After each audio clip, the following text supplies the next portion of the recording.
Hello, Bacho. Let's read this given question. So, the given question says that which of the following is a self-adjusting force? तो देखिए बच्चों, question में हमें क्या बोला है, दिए गए चार ऑप्शन में से हमें एक करेक्ट ऑप्शन सिलेक्ट करना है जो एक सेल्फ एडजस्टिंग फोर्स कहा जा सकता है। अब हमारे पास फोर ऑप्शंस क्या है? पहला है काइनेटिक फ्रिक्शन, दूसरा है लिमिटिंग फ्रिक्शन, तीसरा है स्टैटिक फ्रिक्शन और चौथा है ऑल ऑफ द थ्री। तो देखिए इस क्वेश्चन को सॉल्व करने के लिए हमारा की कंसेप्ट क्या रहेगा? की concept to solve this question is, हम क्या करेंगे, स्टैटिक फ्रिक्शन देखेंगे। तो यहाँ पे हम क्या लिख सकते हैं? Static friction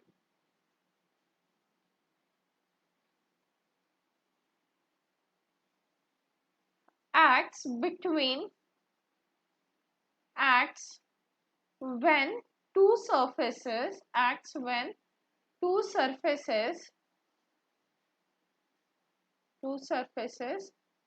are in touch, या फिर हम कह सकते हैं contact with each other। तो देखिए बच्चों, क्वेश्चन को थोड़ा समझते हैं। हमें क्या बोला गया है कि काइनेटिक फ्रिक्शन या फिर जो हमारा स्टैटिक फ्रिक्शन है या लिमिटिंग फ्रिक्शन है, इनमें से ऐसा कौन सा फ्रिक्शन है जो एक सेल्फ एडजस्टिंग फोर्स कहा जा सकता है। अब अगर हम सेल्फ एडजस्टिंग फोर्स की बात करें तो हमें एक ऐसा फोर्स चाहिए जो भी सिचुएशन, जो भी सर्कमस्टेंसेस हो रहे हैं उसमें वो एडजस्ट कर सके। मतलब अगर जरूरत पड़ी तो वो इंक्रीज भी हो सके, जरूरत पड़ी तो वो डिक्रीज भी हो सके, ऐसा फोर्स हमें चाहिए। इसीलिए उसे क्या कहा गया है? सेल्फ एडजस्टिंग फोर्स कहा गया है। अगर हम काइनेटिक फ्रिक्शन की बात करें तो काइनेटिक फ्रिक्शन क्या होता है? जैसे गाड़ी को अगर हम वेलोसिटी प्रोवाइड करते हैं और ये जो व्हीकल है वो एक रास्ते पे, रफ सरफेस पे जा रहा है, तो फ्रिक्शनल फोर्स अपोजिट डायरेक्शन में लगता है compare to the velocity of that vehicle. अब अगर हम इसे क्या कहते हैं? Kinetic friction.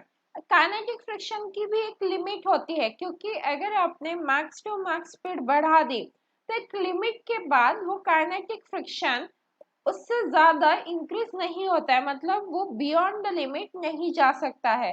तो काइनेटिक फ्रिक्शन की अपनी कुछ हम कह सकते हैं कि डिसएडवांटेजेस है या लिमिटेशंस है, और उसी को जब वो मैक्सिमम उसके लिमिट तक पहुंच जाता है तो हम उसे लिमिटिंग फ्रिक्शन कहते हैं।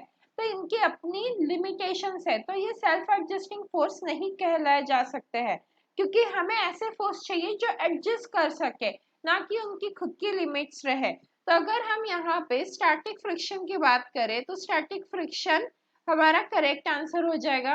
देखते हैं कैसे स्टैटिक फ्रिक्शन एक सेल्फ एडजस्टिंग फोर्स कहा जा सकता है। तो यहाँ पे आ जाएगा हमारा स्टैटिक फ्रिक्शन। अब अगर हम स्टैटिक फ्रिक्शन की बात करें तो ये कब होता है, हम कब देख सकते हैं स्टैटिक फ्रिक्शन को?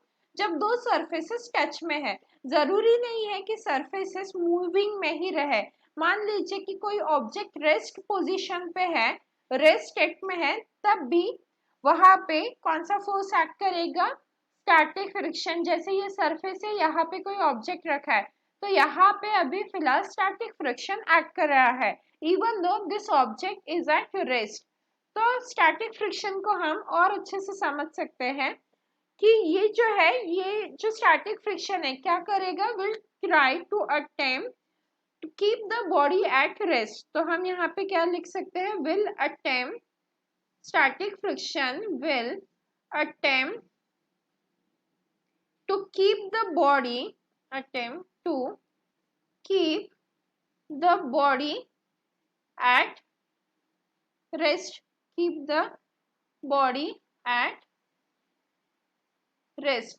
स्टैटिक फ्रिक्शन क्या करने की कोशिश करेगा? बॉडी को रेस्ट में ही रखने की कोशिश करता है जब उस पर कोई एक्सटर्नल फोर्स एक्ट होता है। जैसे ओरिजिनली ये बॉडी रेस्ट में थी, अब मान लीजिए यहाँ पे एक्सटर्नल फोर्स हमने अप्लाई कर दिया, तो स्टैटिक फ्रिक्शन का काम क्या होता है कि इसे रेस्ट में ही रखे। तो स्टैटिक फ्रिक्शन क्या करता है? इसे रेस्ट में रखने के लिए खुद के मैग्नीट्यूड को एडजस्ट करता है।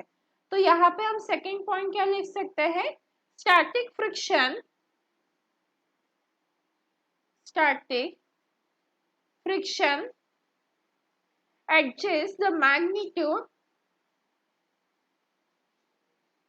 adjusts the magnitude to match the applied force तो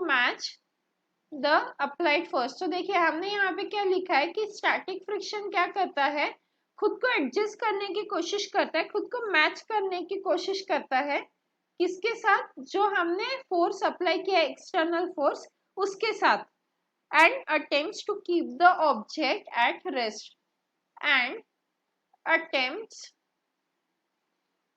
to keep the object